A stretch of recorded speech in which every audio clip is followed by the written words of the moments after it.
Hello students, welcome back to Prepon. आज की issue लेने से पहले एक छोटा सा announcement. As I told you कि हम करंट अफेयर्स का दायरा बढ़ाते रहेंगे gradually. More teachers will be roped in so that current affairs का जो एम्बिट है वो वाइडन हो सके, कवरेज ज़्यादा हो सके।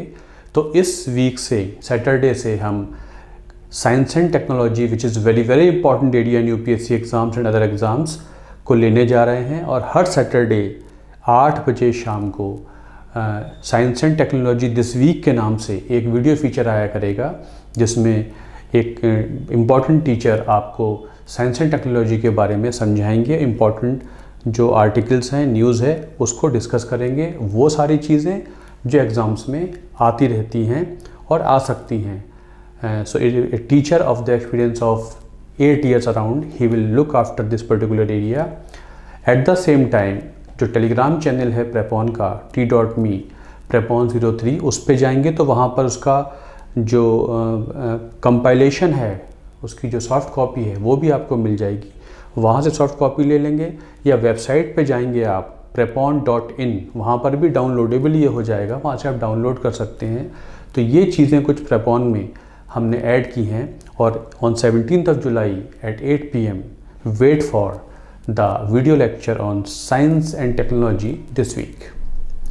तो रेडी रहिएगा, बहुत इम्पॉर्टेंट लेक्चर आपके लिए आने वाला है और हर वीक आया करेगा। चलिए आज की इशू ले लेते हैं। Newspaper has reported an hour back, 1 घंटे पहले अभी रिपोर्ट किया न्यूज़पेपर ने, Piyush Goyal has been appointed as leader of the house in Rajya Sabha. कुछ दिन पहले न्यूज़पेपर में आया था कि अधीर रंजन चौधरी में भी replaced as the leader of the party in Lok Sabha. अब ये जो पद हैं जिनके बारे में अखबार में हम पढ़ते रहते हैं, यूजुअली इनका टेक्निकल पॉइंट ऑफ व्यू हम नहीं जान पाते हैं, इनका जो फंक्शनल वैल्यू है वो क्या है। आज इस फीचर के माध्यम से लेट अस फाइंड आउट कि ये इशू क्या है, ये पद होता क्या है। So Piyush Goyal is right now Commerce and Textile Minister, and he has been appointed as leader of the party, leader of the House in Rajya Sabha, and he has replaced Thawarchand Gehlot, जिनको governor बना दिया गया है। तो एक उनकी जगह इनको बनाया गया है। अब हम देखते हैं कि ये इशू है क्या होता है। Who are these leaders in of the House in लोक सभा एंड राज्यसभा? तो देखिए, we know कि पार्लियामेंट में 2 हाउसेज होते हैं,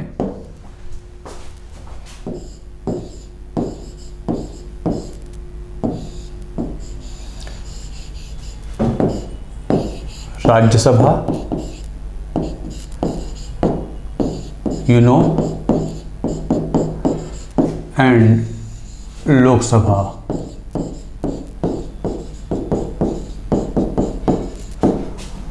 Both these houses have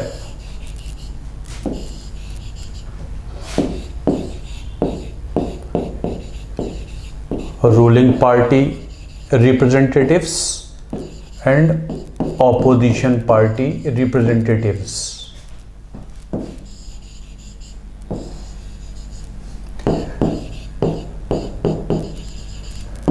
Ruling party representatives and opposition party representatives. अब ये दोनों हाउसेस में ये मेंबर्स हुआ करते हैं। होता क्या है, रूलिंग पार्टी को रिप्रेजेंट करने के लिए एक होता है leader of the house in Rajya Sabha. जितने भी गवर्नमेंट को रिप्रेजेंट करने के लिए जो उस हाउस में नेता होता है, लीडर होता है, उसे कहते हैं leader of the house in that particular house. और जो अपोजिशन को रिप्रेजेंट करने के लिए होता है वो कहलाता है लीडर ऑफ ऑपोजिशन,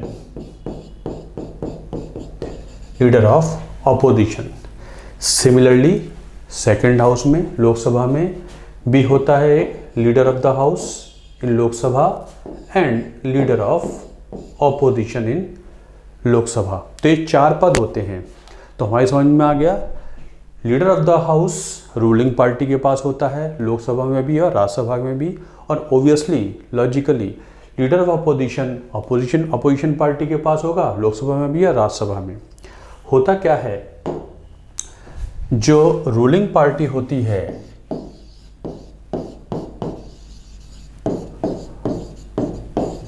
उसका जो लीडर होता है हाउस में, अगर वो हाउस लोकसभा है तो यूजुअली वो पीएम होता है if he is MP from Lok Sabha. याद रखेंगे, अगर प्राइम मिनिस्टर लोकसभा से हैं, अगर पीएम लोकसभा से हैं, तो पीएम बन जाते हैं leader of the house in Lok Sabha, मतलब he will represent the government in Lok Sabha, तो वो कहलाते हैं leader of the house in Lok Sabha. अगर पीएम लोकसभा से, अगर पीएम राज्यसभा से हैं तो PM will become leader of the house in Rajya Sabha. तो प्रेजेंट पीएम लोकसभा से हैं तो PM is leader of the house in Lok Sabha. Manmohan Singh was from Rajya Sabha, so he was leader of the house in Rajya Sabha. मतलब जो गवर्नमेंट वाला पक्ष होता है उसका लीडर दोनों हाउसेज में कहलाता है लीडर ऑफ द हाउस। अगर पीएम जिस हाउस में होते हैं, पीएम वहाँ के बन जाते हैं लीडर ऑफ द हाउस। और जब ऐसा होता है, पीएम लोकसभा से हैं तो पीएम क्या करते हैं, he nominates a cabinet minister as leader of the house in Rajya Sabha. अब पीएम चूंकि लोकसभा से हैं तो राज्यसभा में जो मेंबर्स हैं उनमें से जो मंत्री हैं, कैबिनेट मंत्री, उनमें से किसी को बनाएंगे leader of the house in Rajya Sabha. तो since Piyush Goyal is a cabinet minister and he is member of Rajya Sabha, तो he has been nominated as leader of the house in Rajya Sabha. He will represent the government in Rajya Sabha. Government के एजेंडे को वो lead करेंगे, defend करेंगे राज्यसभा में। तो गवर्नमेंट के दो लीडर्स होते हैं, एक लोकसभा में और एक राज्यसभा में। पीएम जिस हाउस में होते हैं वो लीडर ऑफ द हाउस उस हाउस के हो जाते हैं, तो वो किसी और को नॉमिनेट करते हैं leader of the house in Rajya Sabha. अगर पीएम यहाँ होते तो वो किसी कैबिनेट मिनिस्टर को, लोकसभा का जो मेंबर होता उसको बोलते leader of the house in Lok Sabha. So this way ये दो फंक्शन, दो पद होते हैं रेस्पेक्टिव हाउसेज में। तो राज्यसभा में हो जाएंगे Piyush Goyal leader of the house और लोकसभा में हो जाते हैं प्राइम मिनिस्टर। ऐसे ही दो पद होते हैं लीडर ऑफ ऑपोजिशन।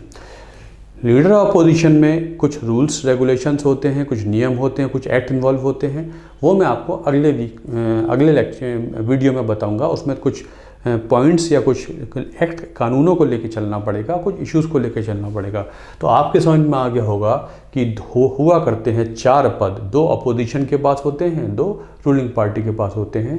तो this is leader of the house. House में गवर्नमेंट को रिप्रेजेंट करने के लिए हुआ करते हैं राज्यसभा, लोकसभा में कहलाते हैं लीडर ऑफ द हाउस, जो कैबिनेट मिनिस्टर हुआ करते हैं। तो ये छोटी सी इशू आपके समझ में आई होगी। अगले वीडियो में हम जानेंगे क्या होता है लीडर ऑफ अपोजिशन, क्यों नहीं था 16 लोकसभा में एलओपी, क्यों नहीं है 17 लोकसभा में लीडर ऑफ अपोजिशन। क्या वो रूल है जिसकी वजह से अभी तक नहीं दिया गया है पद ऑफ लीडर ऑफ अपोजिशन, और क्या क्या इसमें चेंजेस आए थे, ये हम अगली वीडियो में देखेंगे। So thanks a lot for watching this video. Thank you very much.